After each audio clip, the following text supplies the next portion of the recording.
Bonjour à tous, j'espère que vous allez bien ce matin. C'est toujours un honneur. J'ai réalisé combien la parole de Dieu est vivante, efficace et agit. Et c'est un grand honneur d'être le canal. Mais ce matin, ce que j'aimerais, c'est que tout puisse disparaître et que nous puissions voir Jésus. Et on est dans la série, en ce moment, vous savez, Ensemble en mission.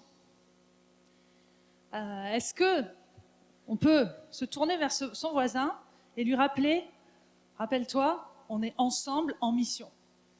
C'est parti, 1, 2, 3. Juste pour qu'on puisse se rappeler les choses, c'est petite révision. Et en réfléchissant à ce thème, on est ensemble en mission, j'ai posé une question à Dieu. Moi, j'aime bien poser des questions au Saint-Esprit. Et je lui ai dit, Seigneur, je crois que je connais bien cette mission, on la connaît tous. Cette mission, tu nous l'as laissée. Jésus, quand il est parti, nous a dit, allez, faites de toutes les nations des disciples, prêchez la bonne nouvelle, guérissez les malades, chassez les démons. Cette mission, on la connaît. Seigneur, je la connais. Mais Seigneur, comment, quand j'accomplis cette mission, comment voir du résultat, Seigneur? Comment voir des signes et des miracles? Comment voir des guérisons? Et puis pourquoi, Seigneur, des fois, on a l'impression, peut-être pas vous, mais moi oui, que on ne voit pas ce qu'on devrait voir. Et je posais cette question et la réponse est venue assez rapidement. Le Seigneur m'a rappelé un verset.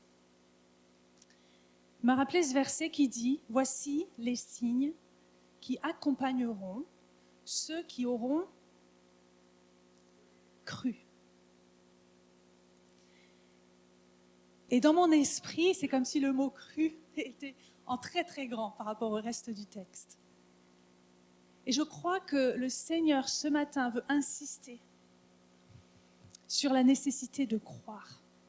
Il nous dit l'enjeu pour cette mission qui est devant vous, Église Clé, c'est votre foi. C'est votre foi. Et on a besoin de grandir, on a besoin d'une plus grande foi. On a besoin d'une foi qui croit que Dieu va faire ce qu'il a dit qu'il allait faire. Et Église Clé, ce matin, j'aimerais vraiment nous encourager. Je prie que ce message suscite la foi, mais aussi chasse l'incrédulité de nos cœurs. Parce que, vous savez quoi? Je crois qu'on a des fois un petit problème dans nos cœurs. C'est qu'on a un cœur partagé. On a un cœur qui croit en Dieu, qui déclare avec force, qui chante même les chants qu'on a chantés ce matin. Et puis quand il va s'agir peut-être de sortir de la barque, de faire ce pas, de prier pour un malade, à l'intérieur de notre cœur, qu'est-ce qui se passe? On se dit, je ne suis pas sûre que ça va marcher. Et notre problème, c'est ça, c'est notre incrédulité. Notre doute. Des fois, on a l'impression que notre réservoir, il est plein. On est plein de foi. Et des fois, vous savez, on est des êtres humains, ça fluctue. Notre réservoir est un peu moins plein, ou même des fois, on a l'impression, en tout cas, qu'il est vide. Est-ce que ça vous est déjà arrivé? Le week-end dernier, moi, je revenais d'un week-end de mission à Sochaux, près de Montbéliard, dans le nord-est de la France. Merci pour vos prières, d'ailleurs. Et donc, à l'aller, j'étais montée en voiture, sans problème, avec un plein. Ça avait fait pile poil le trajet. Donc, j'étais contente. Donc, au retour, je me dis, c'est la même chose, c'est le même nombre de kilomètres, n'est-ce pas? Et donc, au retour, je ne sais pas ce qui s'est passé. Je pense qu'il y avait un vent contraire, ou alors que j'ai appuyé un peu trop fort sur l'accélérateur, j'ai consommé trop d'essence, je ne sais pas. Mais j'arrive un petit peu avant Nîmes, ouais. Et tout d'un coup, je vois que ce que mon GPS indique et ce que ma voiture indique, vous savez, il nous indique combien de kilomètres il reste avant d'aller prendre de l'essence. Hein. Et là, ça ne collait pas, ou tout du moins, c'était dangereux. Le GPS me disait qu'il restait, je ne sais pas, une centaine de kilomètres, et ma voiture me disait 100, 110, c'était presque la même chose. Donc j'étais en train de dire, mais comment je vais faire? J'étais fatiguée. J'avais pas envie de m'arrêter sur l'autoroute dans les stations vous savez, où on paye 18 € le litre. J'exagère un petit peu. Mais c'est terrible, c'est très cher en ce moment. Donc je dis, oh non Seigneur, je veux pas. Et puis, bon, c'est un détail, mais voilà. Je disais, bon, ok. Alors je préfère encore une chose, c'est arriver un peu plus tard chez moi. Donc au lieu de tracer à 130, eh ben, je vais descendre de vitesse. Je vais me caler à 95, 100. Et là, bien sûr, on consomme moins d'essence, n'est-ce pas? Et du coup, j'ai fait ça. Je me suis calée un peu avant Nîmes. Bon, c'est pas grave, je la prends tranquille et comme ça, je vais arriver jusqu'à mon port avec mon plein d'essence. Et alors, ma stratégie, elle a marché. J'étais assez fière parce que c'est quand je suis arrivée dans ma rue qu'il y a eu le bip, vous savez, qui a retenti. L'alarme, le petit rond rouge là, qui s'allume comme quoi, ah là, il faut aller prendre de l'essence. Pourquoi je vous raconte ça? Parce qu'effectivement, nous, dans notre foi, des fois, on sent que ça descend, que ça descend, que ça descend. Et puis, on se sent comme un réservoir vide.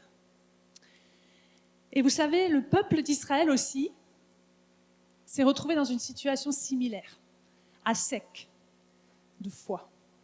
Plus aucune goutte dans le réservoir d'essence. C'était le peuple d'Israël qui avait donc été libéré d'Égypte, qui avait passé 40 ans dans le désert et qui se retrouve devant le pays promis.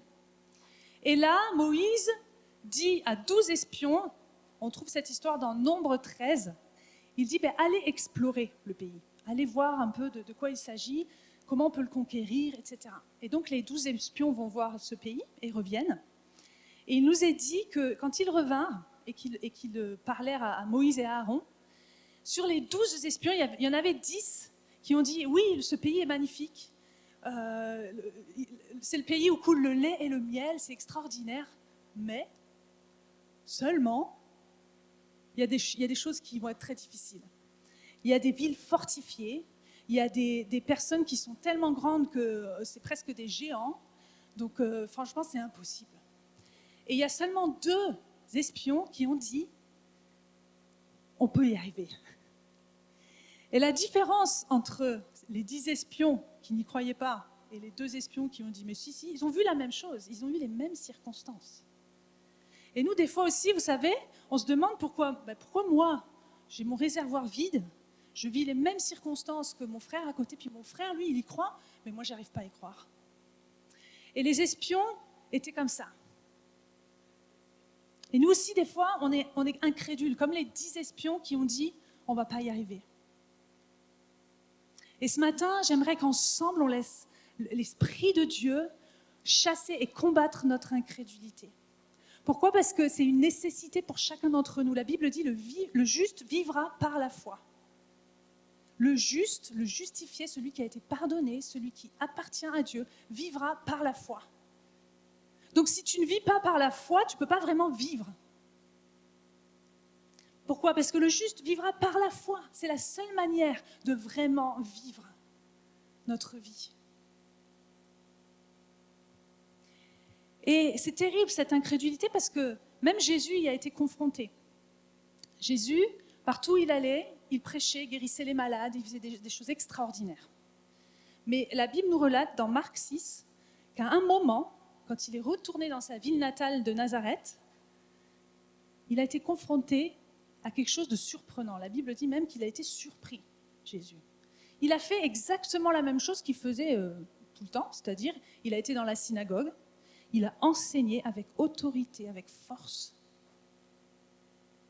Et là, il n'y a pas eu les mêmes résultats. Alors des fois, nous, vous savez, en tant qu'être humain, en tant que prédicateur, on peut se dire, bon, s'il n'y a pas de résultat, c'est peut-être ma faute, c'est peut-être parce que je n'ai pas assez prié, c'est peut-être parce que je suis fatiguée aujourd'hui, etc., etc. Mais là, c'était Jésus. C'était Jésus. Donc il n'y avait pas de problème avec Jésus.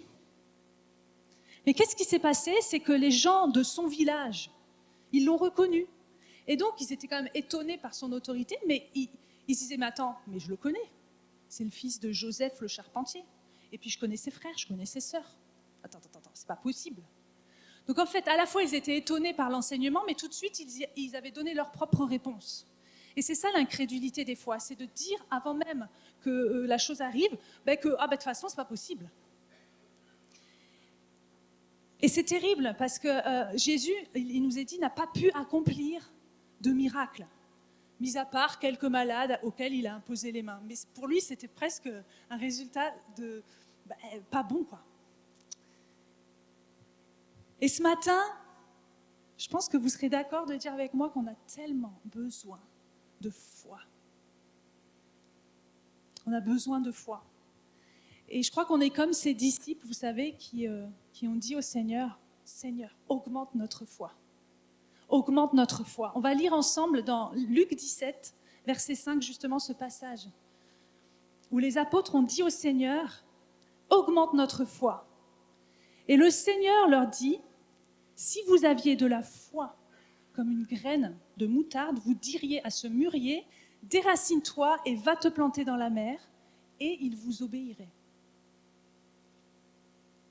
Et le contexte dans lequel les disciples vont demander « augmente notre foi », c'est quand Jésus va leur enseigner sur le fait de la nécessité de pardonner. Et donc juste avant, il leur explique si votre frère vous fait du mal 7 fois dans la même journée, et que 7 fois il vient vous demander pardon, vous devez lui pardonner. Et on a entendu parler du pardon aussi dans cette série. Et là, les disciples, ils se disent « c'est quand même dur. C'est difficile, très honnêtement, de continuer à pardonner à quelqu'un qui nous fait mal, et encore une fois, et encore une fois, et encore une fois. Encore quand quelqu'un nous a fait mal une seule fois, ça va, mais cette personne continue, malheureusement, à nous faire du mal. »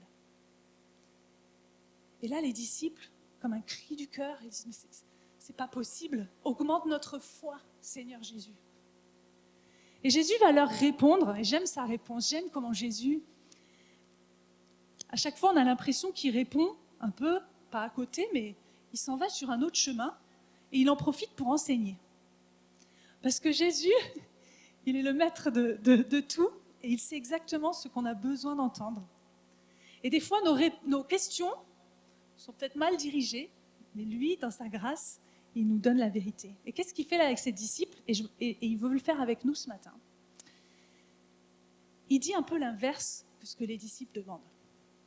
Parce que les disciples disent, s'il te plaît, augmente notre foi, comme s'il y avait besoin qu'il y ait une plus grande quantité de foi.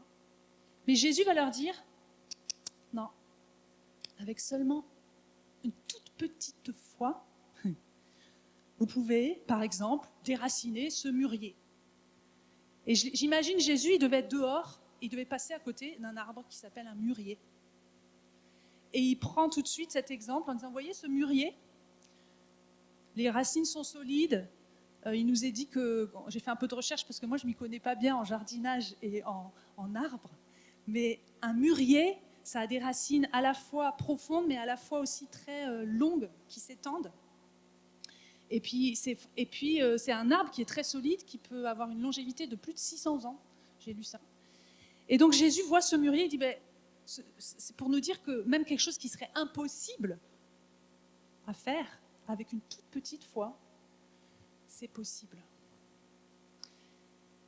Et donc la première définition de la foi qu'on peut tirer de ce passage que Jésus enseigne, c'est que ce n'est pas la quantité qui compte, c'est la qualité. C'est la qualité. Pourquoi ? Parce qu'une graine de moutarde, alors c'est pas plus gros qu'une tête d'épingle, imaginez. C'est vraiment tout petit, petit, petit, comme graine. Mais ça a une qualité extraordinaire. La graine de moutarde, quand elle est plantée, elle va donner un arbre qui se répand apparemment très très loin et très facilement. Et d'ailleurs, Jésus utilise la graine de moutarde aussi pour parler du royaume de Dieu, qui est quelque chose qui se répand, qui se multiplie. Il y a une puissance dans cette graine. Et ce matin, j'aimerais nous encourager en nous disant ce n'est pas la quantité de ta foi qui compte, c'est la qualité de la graine qui a été semée en toi. C'est Jésus-Christ qui a été semé en toi. C'est le royaume de Dieu qui s'est approché de ta vie. Alors tu peux être sûr que la petite foi, tu l'as. Ensuite, Jésus leur dit aussi que ce n'est pas la taille de leur foi qui compte, mais c'est l'objet de leur foi qui compte.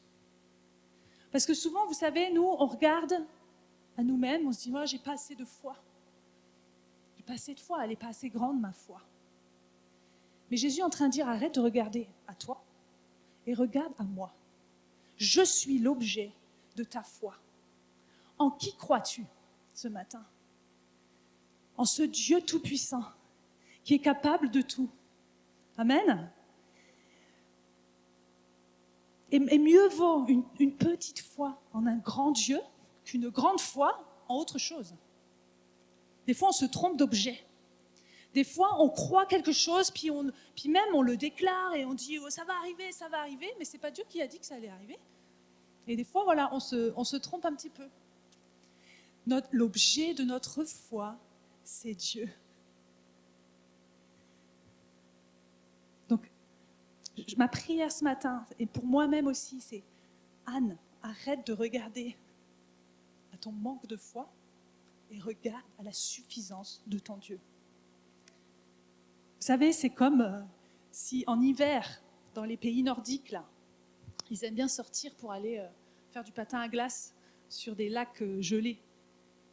Je me dis, il vaut mieux une toute petite foi sur une épaisseur de glace bien épaisse, n'est-ce pas, qu'une grande foi sur une toute petite épaisseur de glace. Parce que là, je vais couler. Ensuite, la foi, c'est pas un feeling, c'est pas un ressenti, c'est une assurance. Hébreux 11 nous dit, la foi, c'est l'assurance des choses qu'on espère, la démonstration de celles qu'on ne voit pas. Et ce mot assurance, en fait, il a été traduit dans certaines versions, en particulier dans les versions anglaises, par le mot substance. C'est pas juste un concept, c'est pas juste un ressenti. C'est vraiment quelque chose de tangible dans le spirituel. La foi, c'est la monnaie d'échange du royaume de Dieu. Ça se voit, j'imagine que ça se voit dans le monde spirituel, la foi. Et c'est vraiment quelque chose, une démonstration. Ce n'est pas juste quelque chose qui tout d'un coup va venir comme des papillons dans le ventre ou quelque chose comme ça. Et des fois, on attend ça. Et ça nous immobilise, ça nous paralyse. Et on se dit, tant que je ne ressens pas la foi, alors j'y vais pas.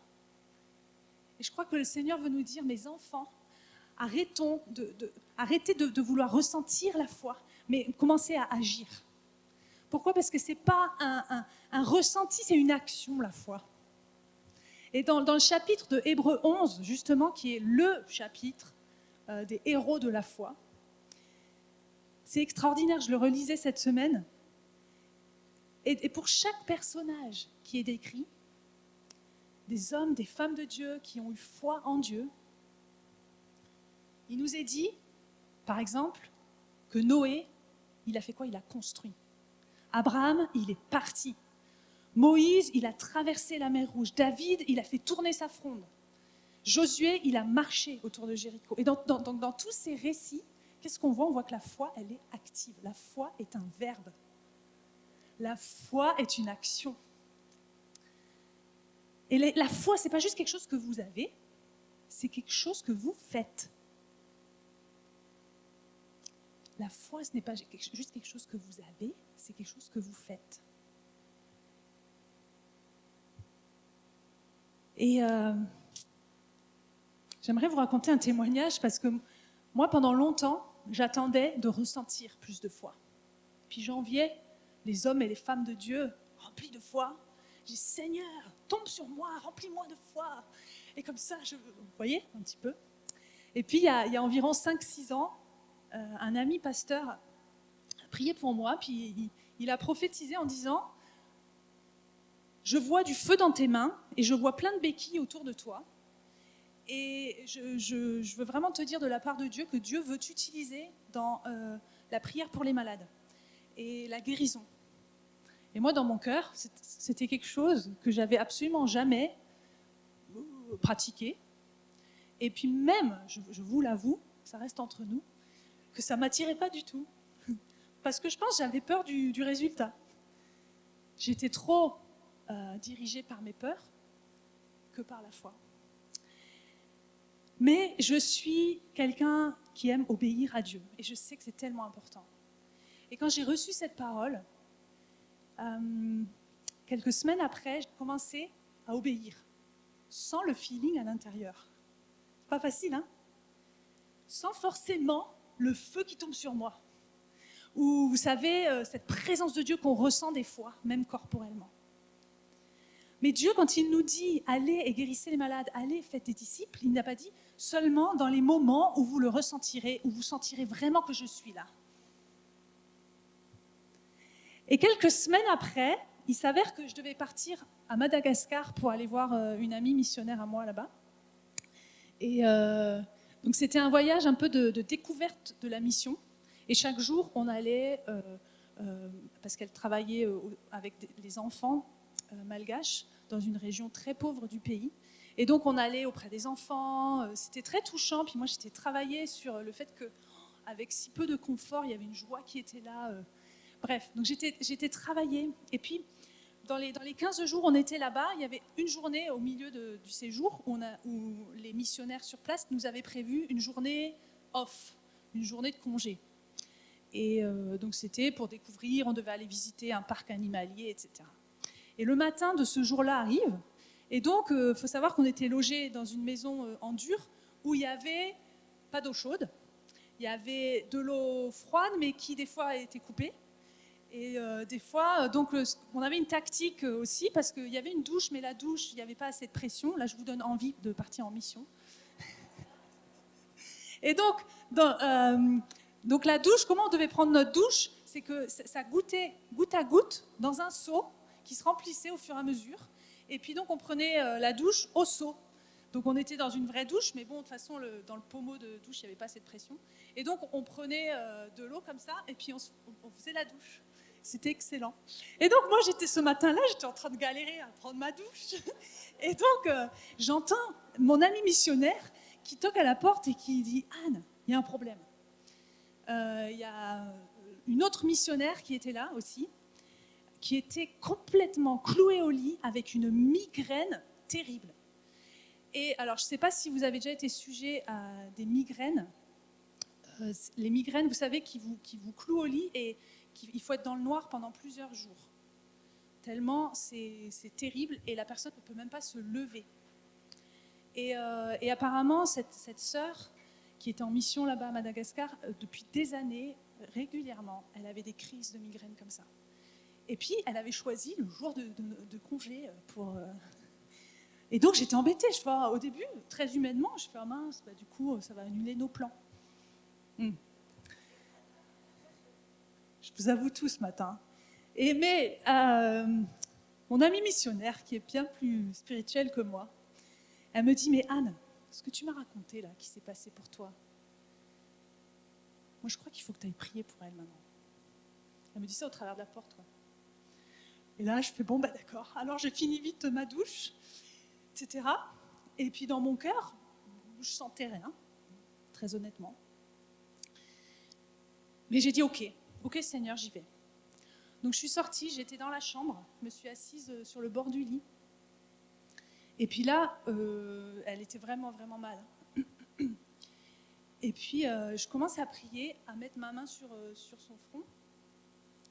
Et puis, pendant que je prie, il y a une image qui me vient. Moi qui ne connais pas trop tout ce qui est médical, comment ça fonctionne, toutes ces choses, les migraines, les machins. Et je vois plein de vaisseaux sanguins avec comme un fluide ou du sang qui allait très rapidement. Et du coup, je commence à ordonner à la circulation sanguine, un truc que je n'avais jamais fait de toute ma vie, d'être normal, de revenir à la normale. Et puis, là aussi, ce qui a changé par rapport à ce que je faisais avant, j'avais peur du résultat. Donc, si je priais, je dis « Seigneur, s'il te plaît, guéris cette personne », puis je m'en vais. D'accord ? Et là, j'ai fini de prier, et puis je dis « Vas-y, lève-toi ». Et puis là, une petite voix qui me dit « Mais tu te prends pour Jésus ou quoi ?»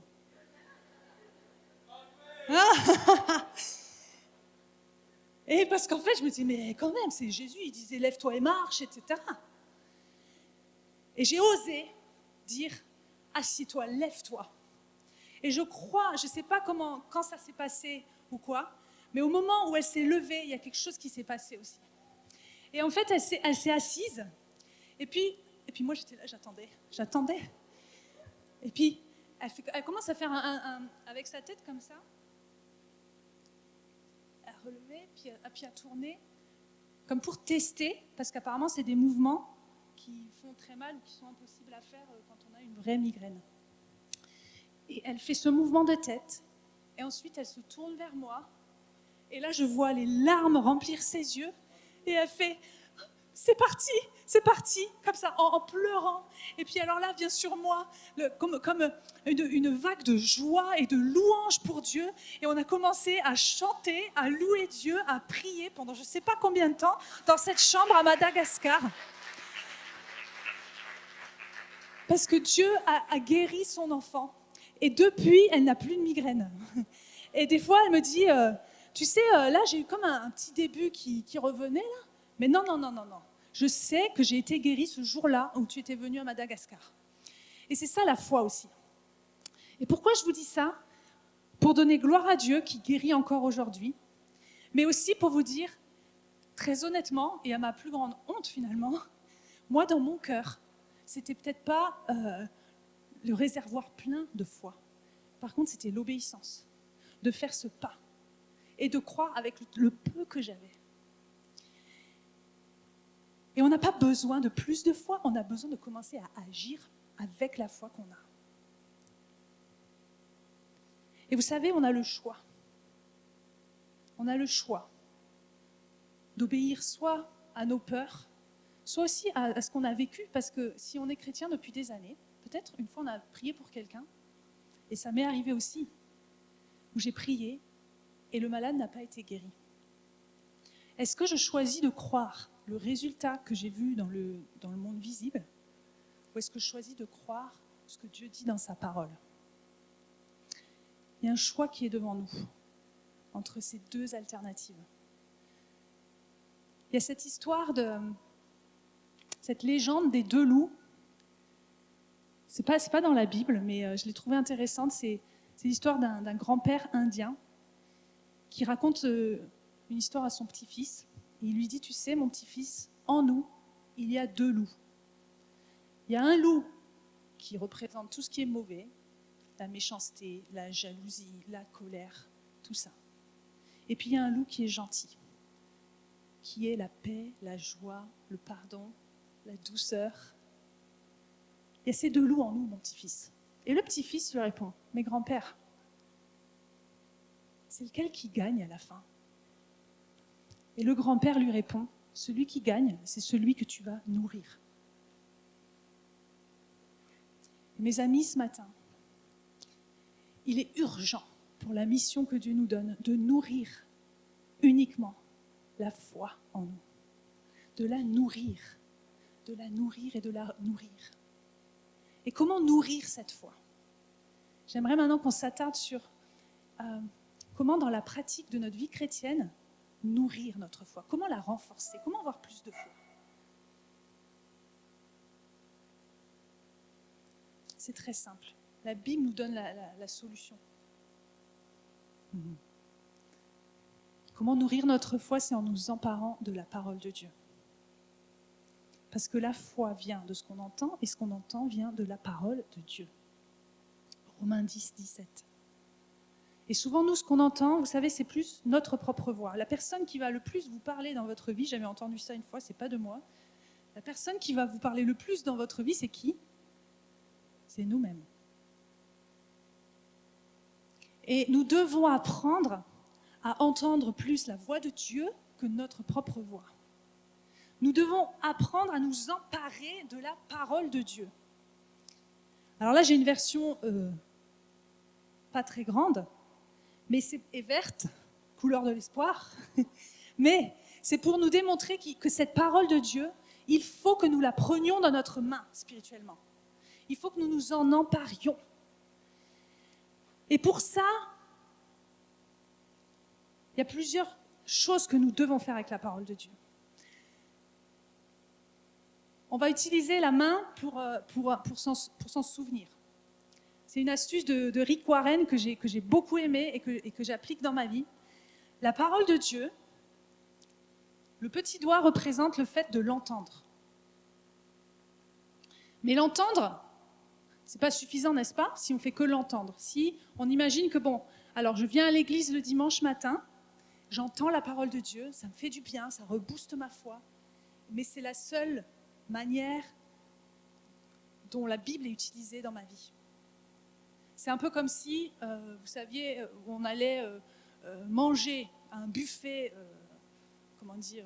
illimité le dimanche, et que toute la semaine, on ne mangeait plus rien. Est-ce que ce serait bon pour notre santé? C'est pareil spirituellement. C'est pareil. Mais c'est un commencement, on va dire, de commencer par entendre. Ensuite, l'annulaire, c'est la lire pour nous-mêmes, chaque jour. Lire la parole. Le majeur, attendez que je ne me trompe pas avec mes doigts, le majeur, c'est l'étudier. C'est étudier la parole. L'index, c'est la mémoriser. Il y a une puissance dans le fait de mémoriser des versets que le Saint-Esprit ensuite va vous rappeler au moment opportun. Mémoriser. Ensuite, le pouce, c'est méditer. Méditer la parole de Dieu. Et la paume de la main, c'est appliquer la parole de Dieu. Parce que la Bible dit, Jacques 1, 22, ne vous contentez pas d'écouter la parole, mais traduisez-la en actes. Et si nous ne finissons pas avec cette étape-là, finalement, c'est très léger, le reste. Il nous faut l'appliquer. Il nous faut faire ce qu'elle nous dit de faire. Et c'est vrai que si on ne tient la parole qu'avec un seul doigt, voyez, si je fais que entendre la parole le dimanche, ma Bible, là, elle va avoir du mal à tenir dans ma main. Et puis Satan va pouvoir venir très vite l'arracher, la voler. Parce que si on ne fait que entendre, malheureusement, il paraît qu'une étude a dit qu'on retient, enfin tout du moins, on oublie 95% de tout ce qu'on a entendu dans les 72 heures. Alors ça, c'est un peu déprimant pour les professeurs, les prédicateurs, tout ça. Mais si on ne tient la Bible, la parole de Dieu, qu'avec un seul doigt, on est en danger.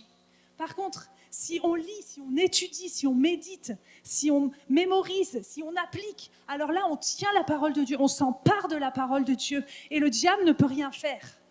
Nous avons besoin de nous emparer de la parole de Dieu pour que alors la foi vienne de la parole de Dieu en nous, dans nos vies. C'est extraordinaire. Et cette parole nous a été laissée pour ça. Donc ne nous privons pas, peuple de Dieu, de nous nourrir de la parole de Dieu.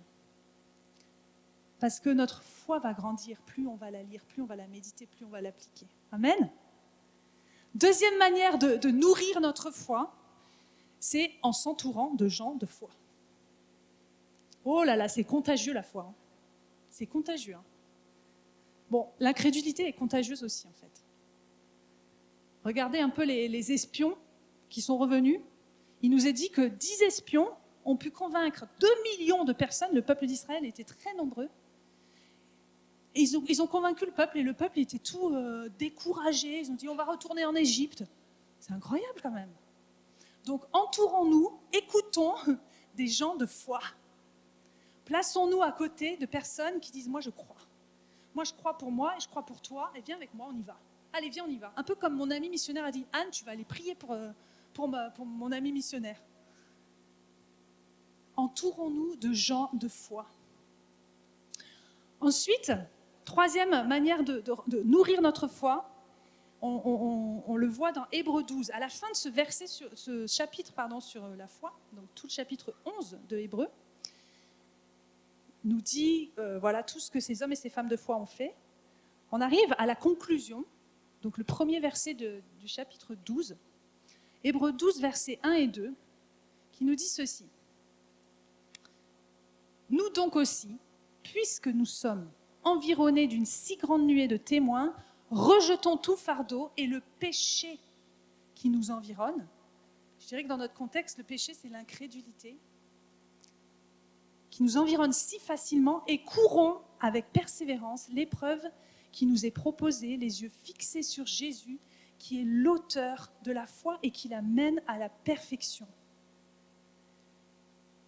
Donc, ce verset nous dit de fixer nos yeux sur Jésus et de courir la course. Alors, la foi, en fait, c'est une course. La foi, c'est quelque chose où on est obligé de se lever et de bouger. Et j'aime cette image de la course, même si j'aime pas le sport. Mais spirituellement, il nous faut courir. Il nous faut courir cette épreuve. Et on ne pourra pas courir cette course d'une autre manière qu'en regardant à Jésus. Parce que si je suis sur les starting blocks et que je commence à regarder aux autres qui peut-être vont aller plus vite que moi, aux circonstances, aux mauvais résultats du passé, à moi qui me sens faible, qui me sens fatiguée. Là, je ne vais même pas courir la course. Des fois, je ne vais même pas démarrer. Ou alors, je vais démarrer, mais je ne vais pas y aller très vite. La seule manière de courir cette course, c'est en ayant les yeux fixés sur Jésus. Et avoir les yeux fixés sur Jésus, en étudiant un peu ce verset, le grec, en fait, le verbe avoir les yeux fixés sur Jésus, et il est bien plus riche qu'en français. C'est-à-dire que ce verbe, il a aussi un sens de se détourner d'eux, ne refuser le reste et ne regarder qu'à Jésus. Il faut qu'on n'ait même plus de vision périphérique, vous savez, quand on regarde quelque chose, je vois encore tout ce qu'il y a autour en fait. Mais il faut qu'il y ait comme un tunnel, que je vois seulement Jésus dans ma vie. Et j'ai vraiment la foi, c'est une question de regard. Et merci au Seigneur, merci à Manu qui a apporté cette parole ce matin, que notre foi dépend de là où on regarde. Il faut qu'on arrête de regarder aux autres choses autour. Il faut qu'on regarde à Jésus. Jésus est assis à la droite du Père et il dit, c'est pas un problème. C'est pas un problème. Je suis puissant, je suis assis sur le trône, je règne. Donc ta foi dépend de là où tu regardes. Ta foi dépend de là où tu vas choisir de regarder. Ne regarde pas au visible. Regarde à ton Dieu, qui est certes invisible, qui est esprit, mais qui est plus vrai que tout ce que nous voyons sur cette terre.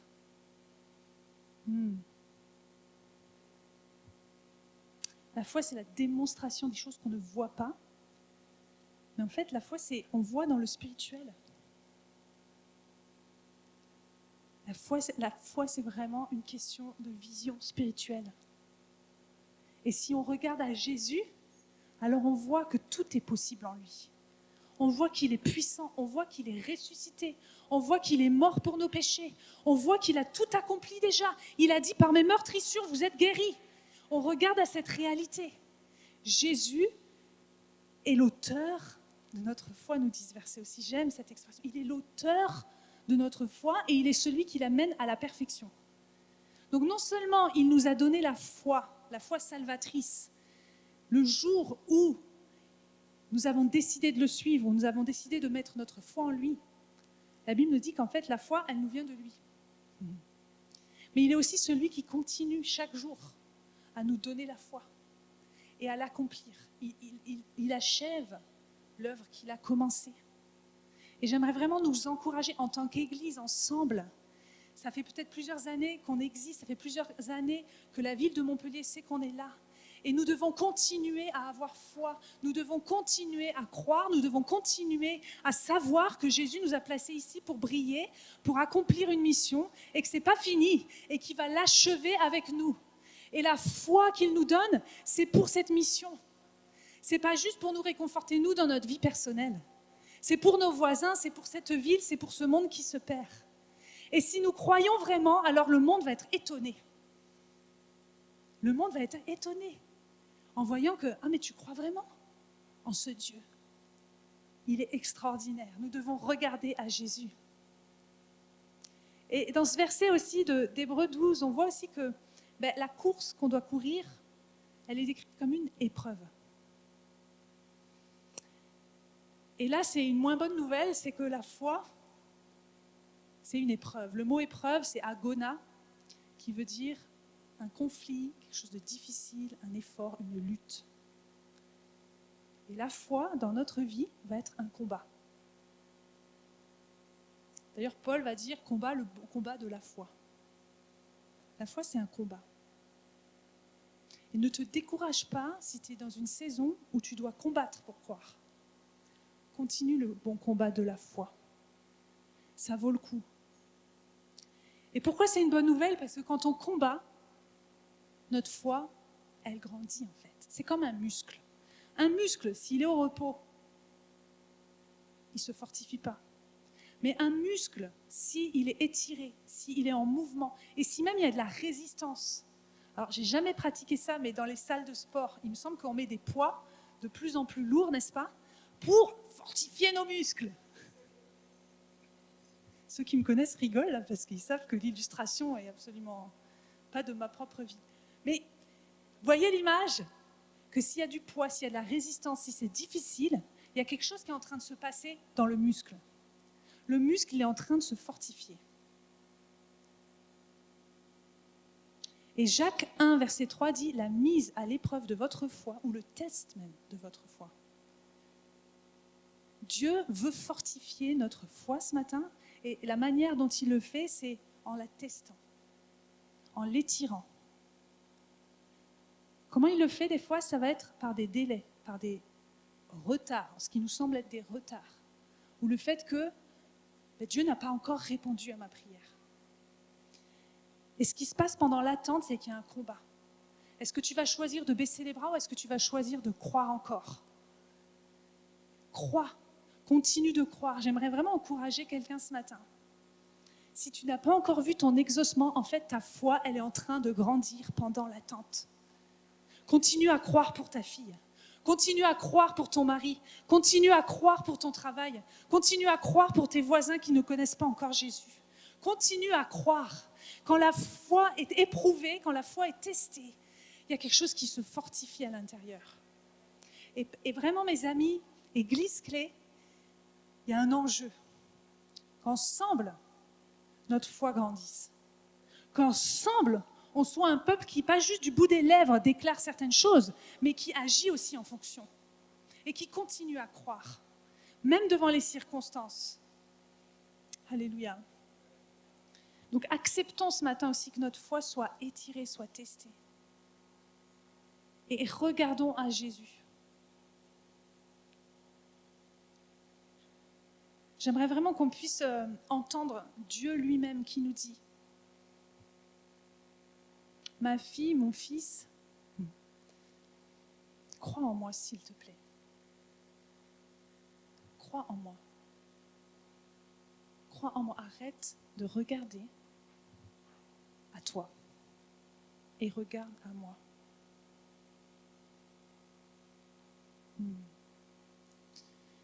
J'aimerais qu'on prenne un temps où Dieu va nous appeler. Dieu va nous demander de faire un pas.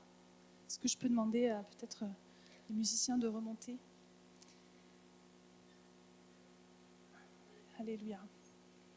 Vous savez, les 10 espions, quand ils sont revenus de leur exploration, ils ont dit « Nous ne pouvons pas attaquer ce peuple car ils sont plus forts que nous. » Ils ont regardé à eux.